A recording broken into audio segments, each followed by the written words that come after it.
पूज्य मालिक को कोटि कोटि प्रणाम और सभी भाई बहनों को नमस्ते। इस लेख में पूज्य बाबूजी महाराज ने वैराग्य की हालत और ब्रह्मा गति को बहुत ही अच्छी तरह से समझाया है, जिसे शुरू करते हैं। हमारे सामने दो चीज़ें हैं, दुनिया और ईश्वर। दुनिया इसलिए कि हम उसमें पैदा हुए हैं और ईश्वर इसलिए कि हम वहाँ से आए हैं।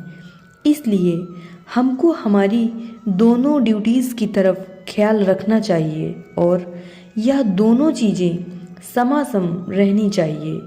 दूसरे मानों में जो कर्तव्य हमसे दुनिया से संबंधित है, उनको यह समझ के करना चाहिए कि यह सब ईश्वरीय हुक्म है।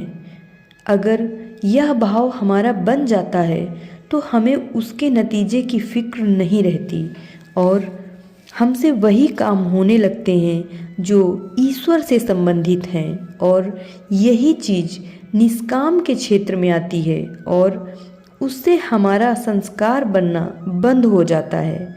हमारा इरादा नेक और भला होता है, जिसका नतीजा उस मनुष्य के लिए जिसके लिए हमने अपना इरादा बनाया है लाभदायक होता है, क्योंकि नेक इरादे में दूसरे को आराम ही पहुंचाने की मंशा होती है।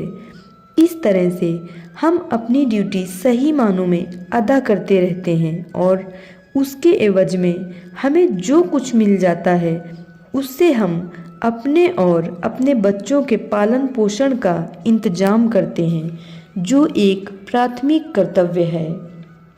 यह तो हमारे रोजाना के कारोबार की बात रही, जो सब आध्यात्मिक ही है। अब जब हमें शक्ति इससे ऊपर उठाने की फिक्र में होती है तो हम अपने विचारों को इससे आगे भी दौड़ाने लगते हैं। आगे दौड़ाना क्या है कि हमें उस घर की भी फिक्र हमें होने लगती है जहाँ की हमको जाना है। हम वह रास्ता तलाश करने लगते हैं जिससे कि हम घर पहुँच सकें। फिर हमें घर पहुँचने की जल्दी भी पड़ जाती है। फिर हमारी वही हालत हो जाती है कि जैसे कोई व्यक्ति अपने बच्चों और घर से दूर हो गया हो और अरसे तक दूर रहे, तो यह होता है कि सब कुछ छोड़कर वहाँ पहुँचने के लिए बेचैन होने लगता है और पहुँचना शुरू भी कर देता है। यह हालत वैराग्य की है। अब मान लीजिए यह हालत पैदा हो गई और किसी वजह से हम अपने घर न जा सके, तो यह भी तय है कि जहाँ हम हैं वहाँ का सब कारोबार करते हुए हम अपना विचार घर की ही तरफ लगाए रखते हैं और सब काम भी करते रहते हैं। बस इसी शक्ल में हमको दुनिया के कामों को करना चाहिए कि जी भी हमारा घर पर रखा रहे और हाथ काम करते रहें। अब इस चीज़ को कायम रखने के लिए यह भी ज़रूरी है कि अगर हम पहुंच ना सके तो अपने घर की खबर कम से कम खत से ही मिलती रहे। बस यही शक्ल रामायण और गीता की रहती है कि यह चीज़ें हमको अपने घर की याद दिलाती रहें, ताकि हम अपने घर की याद ताज़ा रख सकें। यह सिर्फ इतना ही काम कर सकेंगी, मगर पहुँचेंगे आप तब जब आप अपना कदम उस तरफ बढ़ाएंगे और रास्ता बताने वाला आपके साथ होगा। इसलिए कि हम अपने घर का रास्ता भूल ही चुके थे।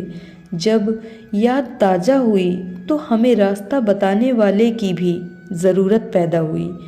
यदि यह रामायण और गीता पढ़कर हम सिर्फ याद ही कर लिया करें तो इससे हमारा मतलब सिद्ध नहीं हो सकता, इसलिए कि रास्ता बताने वाला भी लाजिमी है। अब यदि रास्ता बताने वाला मिल जाता है और उस पर चलने वाला भी हो, तो आप सोचिए इन चीज़ों की ज़रूरत नहीं रह जाती। मैं विषय से अलग नहीं हो जाऊंगा, मगर मैं एक श्लोक के अर्थ जो विवेक चूड़ामणि में दिया है उसे लिखता हूँ। राम की तलाश में तो हम हैं, कृष्ण ही मिल जाएं, इसलिए हम कृष्ण से पता पूछते हैं। जब कृष्ण पक्ष होता है तभी हम यह उम्मीद बांधते हैं कि अब शुक्ल पक्ष भी आवेगा, राम की तलाश की वजह से। इसलिए हमने अपने मिशन में कृष्ण को जगह दी। अब आप स्वयं तस्फिया करें तो आप इस नतीजे पर आएंगे कि इनकी जगह हमारे सर पर ही है। अक्सर लोग यह प्रश्न उठा देते हैं कि दुनिया के कर्तव्य भी संभाल लिए और ईश्वरी घर की याद भी बेचैन करने लगी, परंतु फिर भी यदि मुसीबत आ जाए तो क्या करना चाहिए और कैसे हटाई जा सकती है। कितनी अच्छी बात है कि अगर जमीन अपनी एक्सिस धुरी पर न घूमती तो दुनिया की आबादी आधी रह गई होती। एक ओर दिन होता और दूसरी ओर रात। इसलिए प्रकृति ने यह चीज लाजिमी समझी, रोटेशन घूमना जरूर रहे ताकि ईश्वर का जगत आबाद रहे।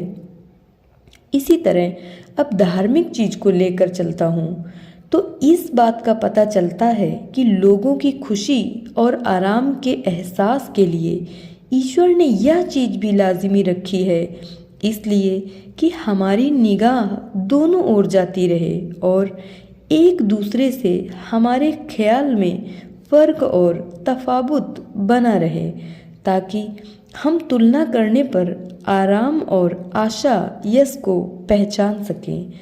तो यह तो भाई कुदरत का इंतजाम है और इसकी ज़रूरत भी है। जैसा कि हमने ऊपर लिखा है, हमारी समझ में जब यह चीज़ आ जाती है तो मुसीबत की बेकरारी इतनी नहीं रहती। फिर भी अगर मुसीबत हमको इतनी नागवार है तो हमको चाहिए कि हम अपना मुंह उसकी दूसरी तरफ फेर लें। और यह साइड कौन सी हो सकती है? जो चमकदार और अच्छी हो। अब चमक कहाँ है? उसी जगह जहाँ अंधेरा कभी नहीं होता। और यह चीज़ क्या है? इसको संतों ने ब्रह्मा गति कहा है। और इस मुसीबत से छुटकारे के लिए सबसे अच्छा नुस्खा यही है कि हम अपना रुख उस ओर फेर दें। अगर मुसीबत ज़्यादा इंसान को उस तरफ मुख फेरने की समझ नहीं आती तो दूसरों को चाहिए, और यह इंसानी फर्ज भी है, कि किसी तरीके से उसका रुख उस चमकदार पहलू की तरफ फिरवा दें। यह हमारा कर्तव्य है और इसी से उसको छुटकारा मिल सकता है। मैं चाहता हूँ कि इसमें कुछ भक्ति के छींटे का जिक्र भी कर दूँ। एक बार नारद मुनि विष्णु भगवान से मिलने जा रहे थे। रास्ते में एक लंगड़ा फकीर मिला। उसे जब मालूम हुआ कि नारद जी विष्णु भगवान से मिलने जा रहे हैं तो नारद से उसने कहा कि विष्णु भगवान से कह देना कि उन्हें उस लंगड़े की भी याद है। जब विष्णु भगवान को नारद जी ने लंगड़े का पैगाम दिया तो उन्होंने कहा कि बकता है। नारद ने पूछा कि क्या बात है? विष्णु भगवान ने कहा कि वह चाहता है कि कुल दुनिया की मुसीबत उसी को दे दी जाए। धार्मिक ग्रंथों में बहुत सी बातें इस किस्म की मिलती हैं। मुसीबत को फकीरों ने बहुत महत्ता दी है। इस प्रकार मुसीबत से भी छुटकारा मिल गया। और यदि याद की याद अभी भी है तब फिर अपने स्तर से ऊपर उठने का एक ही तरीका शेष रह जाता है और वह है अभ्यास। दूसरे शब्दों में ईर्ष्या एवं क्रोध ही क्या वरन सभी प्रकार की असामान्य स्थितियों में जो मनुष्य को संतुलन प्रदान करने में बाधक हैं, छुटकारा पाना है तो सर्वोत्कृष्ट सहज मार्ग अभ्यास ही है, जिसके लिए सही निर्देश व भक्ति प्रवृत्ति आवश्यक है। अपने कर्तव्य को निगाह में रखते हुए अपने में तन्मय होता चले तथा ईश्वर की मौज में रहे। मैं ईश्वर की राजी और रजा में ही रहना अच्छा समझता हूँ। यदि आप ईश्वर से भयभीत हैं तो ईश्वर से साक्षात्कार नहीं हो सकेगा। अर्थात साधारण मानवीय शब्दों में भी कहें कि आप किसी से प्रेम करते हैं और उससे डरते भी हैं तो प्रेम कैसे टिक सकता है। प्रेम करने के लिए भय को हटाना आवश्यक है। यह प्रेम इतना व्यापक और सार्वभौमिक होना चाहिए कि अंत में आपके दिल और बड़े दिल, जिसे हम भगवान कहते हैं, के बीच एक गूंज पैदा कर दे। मनुष्य के लिए भगवान बनना संभव नहीं है, लेकिन हम दिव्य बन सकते हैं ताकि जो भी घटित हो उससे हमारा दिल गुंजायमान हो उठे। धन्यवाद।